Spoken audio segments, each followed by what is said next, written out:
আর কিছুদিন পরেই 2026। সবার মনে একটা প্রশ্ন, সামনের বছরটা কেমন যাবে। সবাই খুব আশা করে আমরা আছি যেন বছরটা খুব ভালো যায়। এবার আজকে আমি বলবো কোন কোন তারিখের লোকেরা বেশি লাকি সামনের বছরের জন্য। মানে 2026টা সবার তো ভালো যাবেই, কিন্তু কাদের একটু বেশি ভালো যাবে। যেমন প্রথমেই বলি 2026 সবাই জানি আমরা ইট কামস টু 1, মানে 2 + 0 + 2 + 6 করলে 10 আসছে। 10 মানে 1 + 0 1। তাহলে প্রথমেই বলি যাদের date of birth 1st, 19th, 28th R 10th, তাদের জন্য সামনের বছরটা খুব ভালো যাবে, নো ডাউট।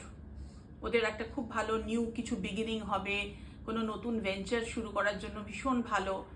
তাই আপনারা নিশ্চিন্তে থাকতে পারেন যে 2026 আপনাদের বছর। কনফিডেন্টলি কাজ করুন, খুব ফেভারেবল।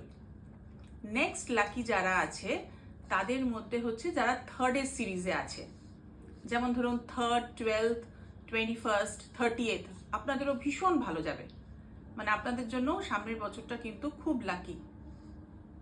তারপরে যারা আছে তারা হচ্ছে 5th সিরিজে, 5th, 14th বা 23rd যারা বর্ন, তারাও আপনারা আনন্দে থাকতে পারেন। সামনের বছরটাকে খুব ভালোভাবে ইউটিলাইজ করুন, কাজ করুন, খুব হার্ডওয়ার্ক করুন, ফল পাবেনই পাবেন।